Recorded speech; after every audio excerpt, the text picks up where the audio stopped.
As cervejas artesanais têm conquistado cada vez mais mercado, tanto que tem até uma escola para ensinar quem quer começar a produzir a sua própria cerveja em casa. Sobre este assunto, nós vamos conversar com o proprietário da Escola da Cerveja, Marcelo Scavone. Seja bem-vindo, Marcelo. Tudo bem? Sempre Como é que dando vai? dicas. Esse sabe de cerveja. O resto é tudo palpiteiro. Esse homem conhece e quem participou do curso também, né, Bondade professor? sua. Os alunos também sabem bastante. Sabem bastante, aprendem com o mestre, né? Mestre, a primeira pergunta seria o seguinte. A gente tem ouvido falar muito do crescimento, as pessoas estão fazendo em casa e algumas até comercializando a cerveja. Né? Exatamente. E aí todo mundo fica achando, no momento de crise financeira, uma oportunidade de negócio. O mercado de cervejas artesanais está em expansão ainda ou ele já começa a ficar saturado? O mercado de cervejas artesanais no Brasil hoje é o mercado que mais cresce no Brasil, né, em termos de negócio. É Sim. um dos mercados que mais cresce no Brasil. E a gente tem agora algumas notícias boas. Né? Antes de chegar nas notícias boas, eu vou falar um pouco dos números desse mercado. O mercado hoje, tu havia me perguntado antes se o mercado está saturado ou vai saturar, enfim. Vai demorar bastante para esse mercado saturar. Hoje o mercado representa apenas 0,7% das cervejas no Brasil, né? As cervejas Sim. especiais representam, não chega a 1% ainda do mercado. Mesmo com todo esse Com crescimento? todo esse crescimento ainda não chega a 1%. E o Brasil é o terceiro maior produtor de cervejas do mundo, perdendo para a China e para os Estados Unidos. Para a China não vale, porque a China é campeã em tudo, né? Sim. Em volume. Tem Então, 1,5 bilhão pra China, de, teoricamente, cervejeiros para lá. a China não vale. Então, Sim. nós estamos falando que quase que somos o segundo, né, em termos Sim. de volume de produção de cerveja. Né? Então, realmente, esse mercado ainda tem muito a crescer. Nos Estados Unidos, ele representa 15%. Então, Né? isso E também está em é um expansão, comparativo. continua em expansão. Sim. Né? Eles vão chegar, a meta deles é que em 2020 eles cheguem a 20% do mercado. Então, por que eu estou dizendo que é um comparativo? Porque se a gente for pensar, mestre Marcelo, se a gente for traçar um comparativo, a gente tem muitas pessoas que apreciam tanto quanto nos Estados Unidos, e se eles já chegaram a 15% e a gente não chegou nem a 1%, já configura, então, um mercado totalmente em Um expansão. mercado em expansão. É claro que, como qualquer mercado emergente, vamos dizer Sim. assim, que está em expansão, ficam os melhores, né? Prosperam os Claro. melhores. A qualidade. A qualidade. Sim. Mas isso é só uma questão. O mercado mesmo vai selecionar, né? Mas igual ninguém entra para esse mercado para fazer um produto de má qualidade. Né? Agora, essa não é a proposta. Sim, outra coisa que me chamou a atenção, e o senhor pode comentar, até mesmo que a gente está falando de qualidade, porque é um processo artesanal que envolve muita dedicação, né, muita paixão pelo que se faz e, obviamente, a qualidade vai sair no resultado final. Agora, eu acompanhei que algumas cervejarias, ou melhor, algumas marcas de cerveja populares e grandes começaram a investir, né, na variação de sabores. Eu, por exemplo, encontrei, não vou fazer toco da marca, mas comecei a encontrar variações, porque até então a gente bebia um tipo de cerveja, praticamente. Né? Exatamente. Que a gente chama esse tipo de cerveja, pode ser a Pilsen, pode ser... Geralmente, o que a gente tem? Geralmente Chopp, o que se Pilsen. bebe Sim. é American Light Lager, o nome do estilo. Sim. Que é o que o pessoal chama de Pilsen, mas não é. A Não é. Pilsen mesmo é lá da República Tcheca, Sim. da Alemanha, enfim, que tem Já dois aprendendo. estilos clássicos, que Sim. são o German Pilsner e Bohemian Pilsner. Bom, já aprendemos que aquilo que a gente toma na latinha É American Light Lager, não é aquilo que Pilsen. está escrito na Não própria é aquilo latinha. que está escrito na lata. Então, eu comecei a ver que algumas marcas começaram a investir, por exemplo, em Vines, em Bock já tinha, né? Mas Lager também. Começaram a aparecer. Isso é um reflexo do consumidor, buscando outros tipos de cerveja. Exatamente. A grande indústria, ela está buscando isso, está tentando entrar nesse mercado. Né? A gente não sabe ainda exatamente o objetivo, Sim. mas, é claro, ela está enxergando esse mercado como, não sei se como concorrente, mas ela também não quer ficar para trás. Claro. E está entrando com seus produtos diferentes, com seus diferentes estilos também. A gente tem Muito visto bem. isso também. Agora, outra dúvida que me surge a partir disso é se essas cervejas ainda são industrializadas. É diferente uma cerveja num processo industrializado de um processo artesanal? O que a gente chama de cerveja, o conceito de artesanal é aquilo que é feito caseiramente. Sim. Né? O que a gente está vendo é o crescimento das microcervejarias. Diferente da grande indústria que usa adjuntos para aumentar os seus volumes, para diminuir corpo, enfim, para a questão de preço também, para melhorar preço, enfim. Fora isso, as empresas que vão prosperar são aquelas que estão ou estarão bem preparadas em termos de planejamento de negócio, de plano de negócio, porque as variáveis para se montar uma cervejaria, hoje em dia a gente já formou mais de 1.500 alunos, né, nesses últimos 6 anos. E a gente tem visto que o pessoal faz um curso de cerveja de panela e já no outro dia quer abrir uma microcervejaria. Sim. Ok, não é tão simples assim. Tudo né? bem. Ele pode fazer a sua todos cerveja de podem ter. panela, ele pode Claro. fazer a sua cerveja para os seus amigos e compartilhar, enfim. Mas para ele encarar mesmo esse mercado, ele vai ter que alinhar o tamanho do sonho dele com o tamanho do bolso Sim. dele. A gente fala, quanto custa para abrir uma micro cervejaria? Não sei o tamanho do teu sonho, nem sei o tamanho Sim. do que tu tem no teu bolso. Claro. Né? Então, Mas a prática também é importante, porque a primeira cerveja, o cara vai desenvolvendo, né, o seu próprio método.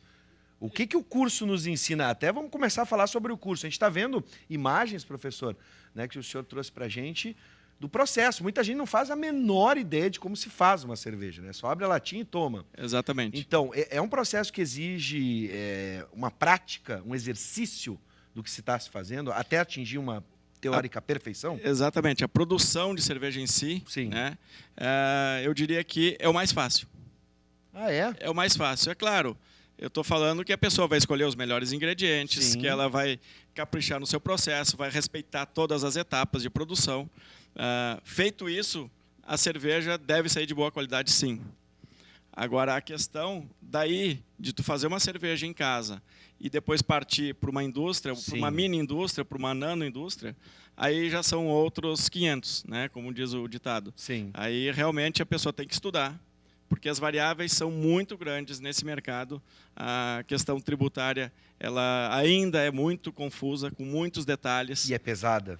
E é muito pesada. Sim. Agora a gente teve uma notícia boa, que ainda não dei, mas eu vou dar em seguida. Por favor, já dê agora. O furo hoje de reportagem ou da entrevista é essa. Qual é a boa notícia, professor? Foi aprovado no Senado a inclusão das microcervejarias no Simples Nacional, no Super Simples. Né? Que reduz a carga tributária. O que reduz bastante a carga tributária. Que bom. E isso vai melhorar muito a vida das microcervejarias e também vai aquecer muito o mercado, ainda mais. Sim. Né? E a cerveja vai chegar com um preço melhor para o consumidor. Olha, boa notícia para todo mundo. A gente vê nos Estados Unidos, por exemplo, o valor de uma cerveja comercial, né, que chama-se mainstream, em relação a uma cerveja artesanal, o preço é muito parecido. E aqui ainda, na nossa cidade, no Brasil, tem uma diferença bem grande, chega a ser 3, 4 vezes o valor. Então, acho que com a redução da carga tributária, a gente vai poder conseguir entrar em mais lares com a cerveja especial. Com certeza. Bom, eu quero fazer um desafio para você que está em casa, se você gosta de cerveja, né? Porque assim, a gente tem então o sonho de quem quer entrar no mercado e ser um empreendedor dentro do universo das cervejas artesanais.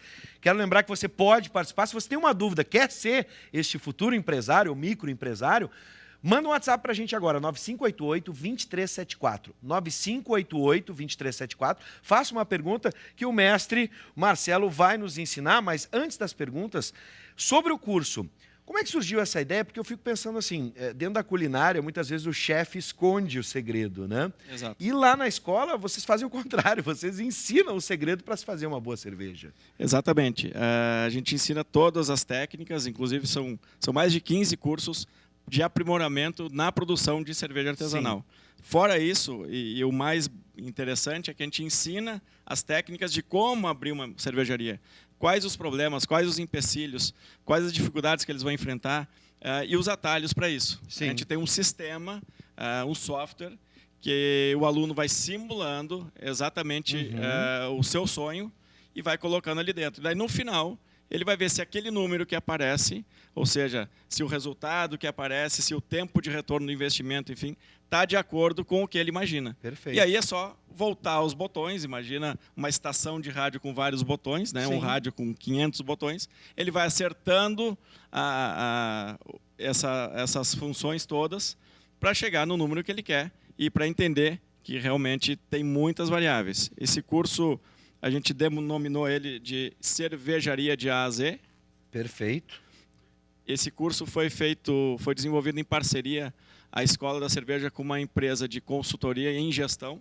Então, é um curso muito focado em gestão, em desenvolvimento de plano de negócio, e esse curso leva, são 24 horas, é um Sim. curso intensivo de 24 horas, começa sempre numa quinta-feira e termina no domingo, sem parar. Sim. Então, realmente, a pessoa sai de lá da escola com um plano de negócio embaixo do braço, pronto para criar a sua cervejaria. Vai além da própria produção da cerveja e sim na gestão desse futuro negócio. E na construção de um novo negócio, Muito bem. sonho. Temos pergunta, mestre Marcelo, bota Ótimo. na tela, é o Luiz Munhoz.